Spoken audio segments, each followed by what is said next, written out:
Hello, everyone. My name is Mark Kageyama, and I'd like to welcome everyone here to Be Your Own Hero. I'm a stage 4 prostate bone and lung cancer patient, been dealing with cancer since late 2020, early 2021, doing absolutely fantastic.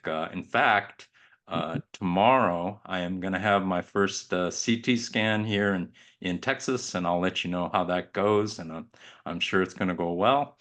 Uh, it's taken a while to get my care established here in a new state. In fact, it took a lot of months, but I'm finally into the system and we're getting things going. So I'll keep you posted on that. I am so excited today to have an incredible guest, Melinda Bachini, and she is from Montana, the beautiful, beautiful state of Montana. And so I'd like at this time to introduce Melinda. Please introduce yourself. Tell us a little bit about who you are, and let's get into this conversation, which is going to be really great. Wonderful. Thank you, Mark. Thanks for having me. I'm Melinda Bachini, again from Billings, Montana. I'm a wife, a mother to six children, a grandmother to two with twin grandchildren, boy and a girl on the way in October. So super excited about that. I currently work as the Chief Patient Officer for the Cholangiocarcinoma Foundation. Started there as a volunteer 10 years ago and came on full-time staff 8 years ago. And I'm also a 14-year survivor of stage 4 intrahepatic cholangiocarcinoma, which is a rare cancer of the bile ducts. That is a mouthful. I mean, I repeated cholangiocarcinoma, I don't know how many times, and it's finally starting to stick. It is a real tongue twister, but we're so glad to have you. By the way, how old are your grandchildren? Yeah, so my grandson is 5.5, and my granddaughter will be 2 November 1st. Oh, congratulations. And the reason I asked is because we moved to Texas to be with our granddaughter. We were there for the birth, and she's now close to 9 months, and it's just been awesome. I mean, Yes, what are best your thing in thoughts? the world. Yeah. Okay, let's talk about that briefly. What are your thoughts on being a grandparent as opposed to being a parent? The best thing in the world. I couldn't even imagine loving these little people as much as I do. And it is, yeah, it is all the, I think all the hard work of being a parent pays off when you become a grandparent. And I love it. My grandson just, his name is Sawyer. He just had a sleepover last night. He loves coming to Papa and Grandma's house. And, I get to have all the fun with not a lot of the responsibility. And quite honestly, Mark, I didn't think I would ever be here to be a grandparent. So it's just, so much more uh, valuable. And, it's such a treasure to be able to enjoy being a grandma. Couldn't have said it any better than that. I feel exactly the same way. We have our granddaughter probably 2 to 3 days a week, full days. And the great thing about it is, we have her when she's woken up, and her name is Peyton Rose, and I've never seen a baby smile so much. I mean, every time she sees us, just this huge smile, and it just melts your heart, Yeah. and it's just awesome. And so we get her. In fact, she just started lifting herself up. She's been crawling for a week now, and it's just so amazing. And I know exactly what you mean. Because when she starts getting a little fussy around 5 or 6, we say here, and they go, Yeah. okay. Time to go back to mom and dad. Yep, we're good. Yeah, I Right, love it. right. Yes, I do too. Uh, so let's talk about your story, um, because it's a really, really, we don't really. I deal with a lot of different kind of cancers. I've never run across bile duct cholangiocarcinoma. So if you could, let's start at the beginning. How did you find out that you had this? and what was going on in your life? Yes.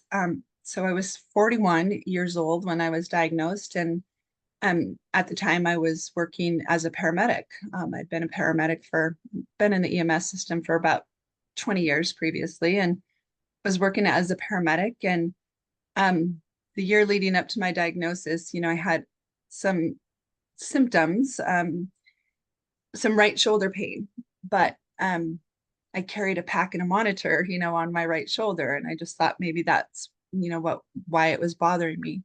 I had a lot of fatigue that year. I mean, I just was sleeping all the time, but I worked 24-hour shifts. And I thought, okay, I'm just getting older and I'm more tired and just not handling it as well.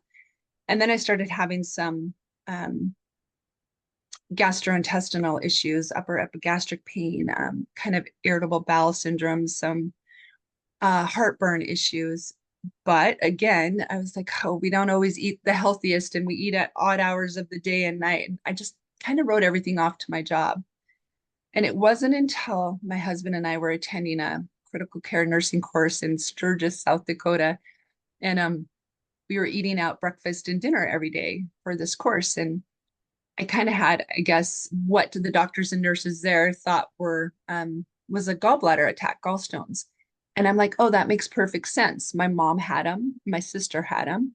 And so while we were there, I quit eating eggs in the morning and I quit eating greasy food, right? And it kind of subsided a little bit. But fortunately, when I got back home, I had an appointment with my primary care doc for something totally different, but I mentioned it to him. And he said, we should really ultrasound you to see if you have gallstones.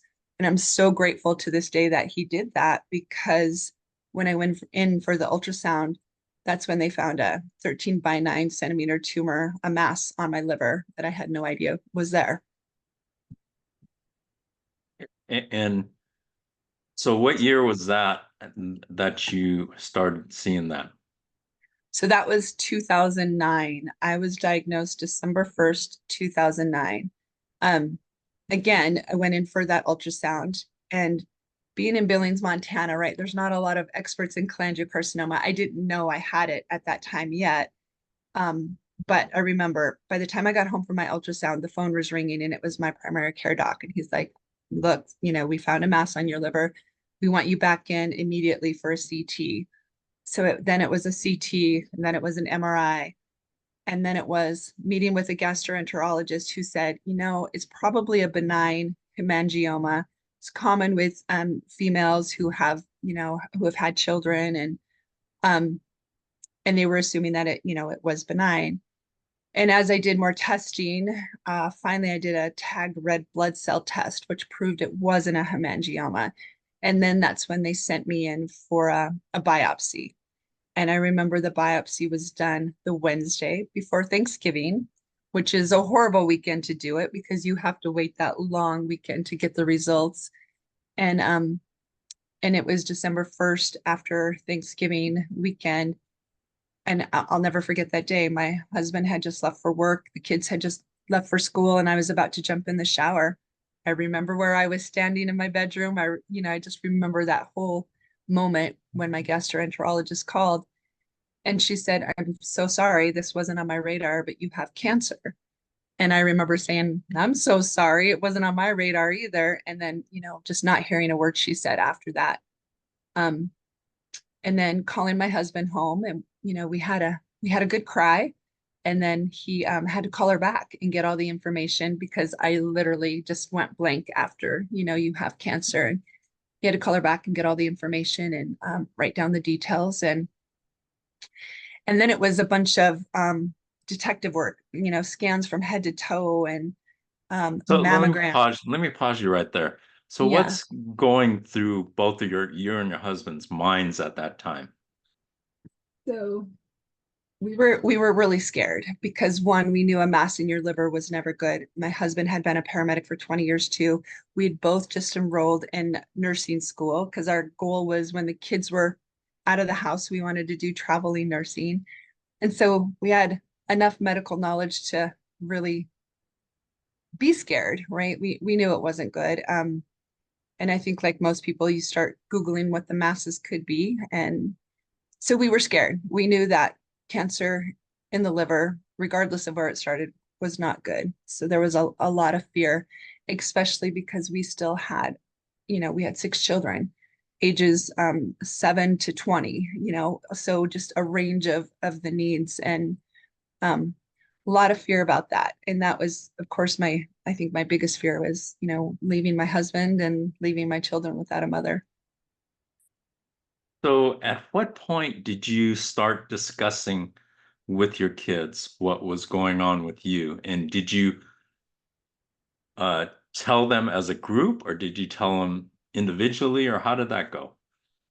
Yeah. So the two older ones I ended up telling individually.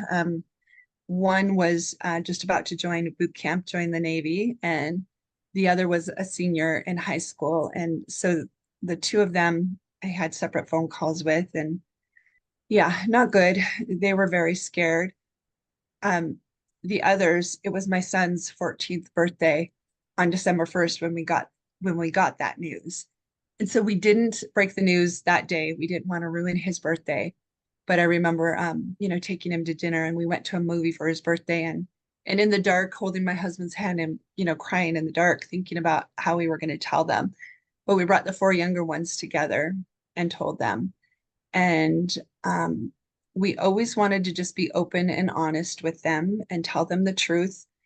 We didn't ever want them to overhear a conversation and feel like we were keeping information from them. So we were open and honest with them from the very beginning, but hopeful, always, letting them know that we were going to do everything within our power to beat it and, to be here for as long as possible and to let them know that, they were going to be okay no matter what.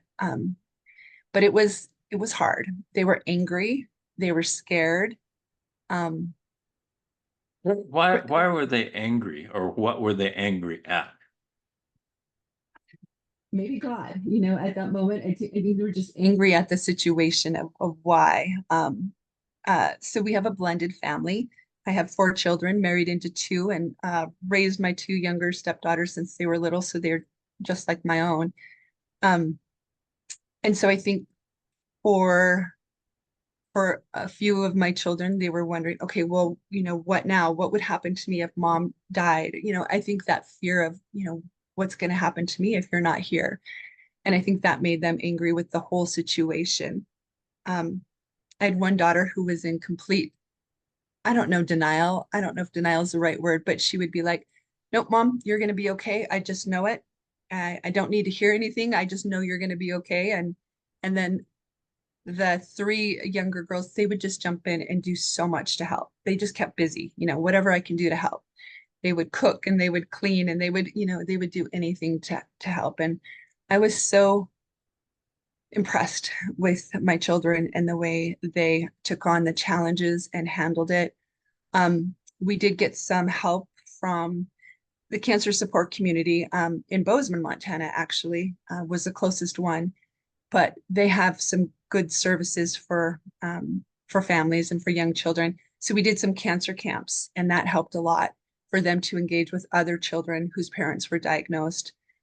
We did that several years, and then later on, they started becoming mentors to other children whose parents were newly diagnosed. And every single one of my children have written a paper or told a story or something about our story with cancer. It changed the whole family. I wouldn't wish it on anyone, but I can tell you there was a lot of good that came out of this diagnosis too. That's phenomenal, absolutely phenomenal that the way you engage your family and now they're mentors to other people. I mean, I can't imagine. I come up from a family of 6 kids, so I know what that dynamic is like, and everybody's going in a different direction, and to get everybody on the same page, that's really incredible, absolutely incredible, because it was 6 kids and especially younger kids involved too. One's going this way, one's going that way, one's going up, one's going down. And so I can't even imagine what that was like. Yeah, it was scary. I just remember, praying to God, give me 5 years to get these younger ones a little bit older. Um, and that's that at that point, that was my goal. We gotta make it to 5 years. And then I think yearly, every your goals change, as you go further through the diagnosis in your journey. But that was my first goal is I just need to find a way to make it here 5 years. At what point did you say to yourself, hey, I'm going to make it? Wow. It didn't come till much, much later. You know, uh, After getting the official diagnosis of cholangiocarcinoma, um, you know, it's pretty dismal. It's a terminal diagnosis. There's no cure, there's no proven treatment. Your only potential chance for a longer term survival is surgery, which I was able to have surgery. I was able to have 2/3 of my liver removed with the tumor. I had clean margins. And then, unfortunately, 3 months later, the cancer came back in my lungs. And that's when it really got scary because that's the first time I read, I think, on a medical record that I was a stage 4 terminal cancer patient. And I was like, that's tough to see and tough to read, even though I had comprehended it, acknowledged it, but to see it, in black and white just kind of made it more official. Um, I had hope in the beginning because I wanted to do a clinical trial, and I knew if I was going to beat it at 41 years old, mother of six, said it had to be something new because what was out there wasn't going to work. And so I asked my oncologist to be aggressive and look for a clinical trial, in which he did, and he found one. And that gave me hope until all of a sudden the rug was pulled out from under us again when my insurance wouldn't cover the standard of care costs that went into participating in this clinical trial. And I didn't even know that was a possibility. I didn't even know that could happen. There's so much you don't know about a cancer diagnosis until you're in it, living it. Um, so because I didn't want to put my family in financial stress if I wasn't going to make it, I did not do that because we would have had to pay out of pocket for those standard of care costs. I just went on the standard palliative care chemotherapy regimens, um, knowing that it wasn't curative. And so that kind of dampened my hope, but I always felt, I think, at peace, or, I had hope. I have a strong faith. I'm a Christian, and I think my faith helped me get through it. I felt like, okay, I'm going to view this as a win-win situation. If I don't make it, I get to go to heaven, be where I want to be. If I do make it, I get to be here with my family. Though my goal was to try to make it, for as long as possible. But I just always tried to view it that way, and to think positive, and to know that I was, going to do the best that I could. Um, Let me pause you right there. You mentioned something that is really huge for me, and we talked about it briefly before we started filming. The word hope is for cancer patients is so critical because if you don't believe that there's hope that you can, come out of it, yeah, then you really don't have anything. So let's talk about yeah, hope and absolutely. how it related to your journey. I think hope is so important to have. You have to have a sliver of hope. I think working as a paramedic, I saw too often that patients would die in a car accident with no warning, right? And so I think I always felt like um, nobody knows any better than anyone else how long they have, right? Nobody knows what tomorrow brings, whether you have cancer or not. So I always felt like it was my job to live every day to the fullest, to the best of my ability, no matter what, right? And so cancer aside, I think it's just important that we all do that. So that was important. Number one, that helped, to just it actually changed my priorities and made me live, better and fuller, and, just appreciate everything more. So that was one thing. And then I just, later, working as a patient advocate, I can see when patients don't have hope, or they accept the prognosis of you have 6 months to live, go home and put your affairs in order. If they believe that and accept it, I see too often that it happens all the time, where others are like, no, I can be the exception. I don't have an expiration date written on the bottom of my foot. Nobody knows how long I'm going to be here. Just giving them that sliver of hope and just your attitude, I think, is medicine. I think it makes a difference and can definitely help in your survival. And this is great advice coming from somebody who's been a paramedic and now works as the head of the cholangeocarcinoma, what is it, organization? Foundation, yes. Foundation. Okay. Uh, so let's talk about that role and what you do and because that is very important as well. Yeah. So after um after I knew I was going to be here a while, right? I went through a clinical trial further down the road in my diagnosis, and I had a really good response. But because of that, I felt so fortunate, and I knew that that was an exception, and I knew I had to find a way to pay it forward. And so I started volunteering with the Cholangiocarcinoma Foundation. I came on volunteering as a patient advocate. I was a moderator on their discussion board and would just jump in and answer questions and help patients and caregivers navigate this diagnosis, which was very fulfilling. And then later came on full-time employee as a patient advocate, and I represent the voice of the patient on many different international panels. I was the patient advocate on the NCI Hepatobiliary Task Force for 6.5 years. I serve as the patient advocate on the ECOG ACRIN group, which is another National Clinical Trials Network group, um, on the NCI Council of Research Advocates, and also on the NCCN Hepatobiliary Guidelines panel. Um, my job is to, to be the voice of the patient and to bring awareness to cholangiocarcinoma. But I get to speak with patients and caregivers every single day, and I can audibly hear them sigh when I tell them I'm a 14-year survivor of stage 4 cholangiocarcinoma. That's all they need to hear, right? Is that there is a possibility, that there is hope, and there is nothing special about me. And if I can be here 14 years later, so can anyone else. I mean, that possibility is there. For them to hear it and know, I do think it offers that hope. And that's the best part of my job. That is absolutely awesome. I love that. Love hearing that.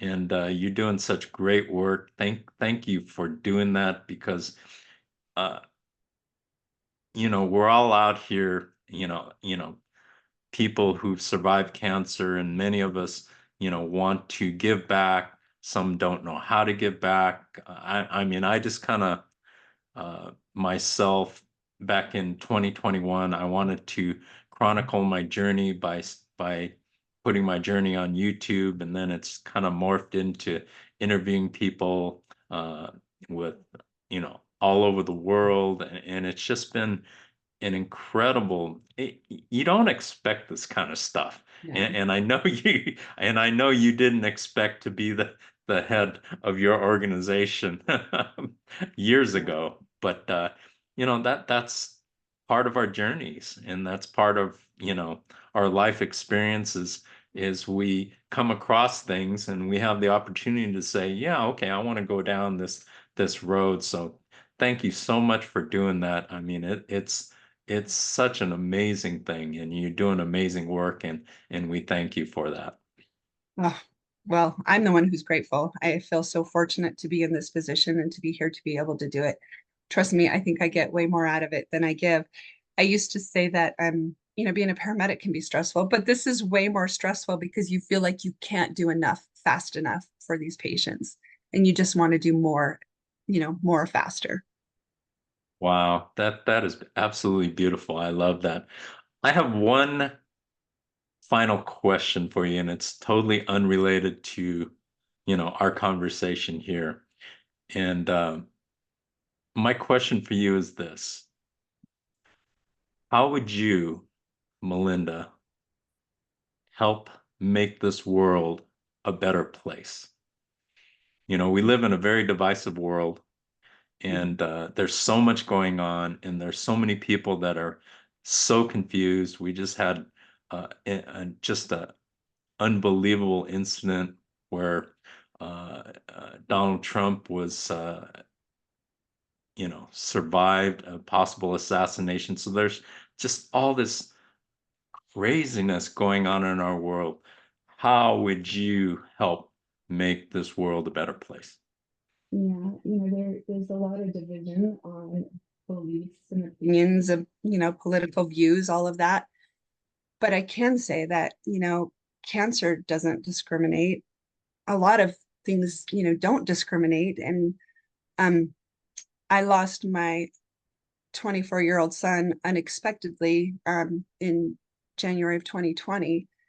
And we were able to donate his organs. He saved 5 other people, but I was able to give his liver to another cholangiocarcinoma patient. And he would have been so proud of himself knowing that he helped another mom and grandma just like his mom.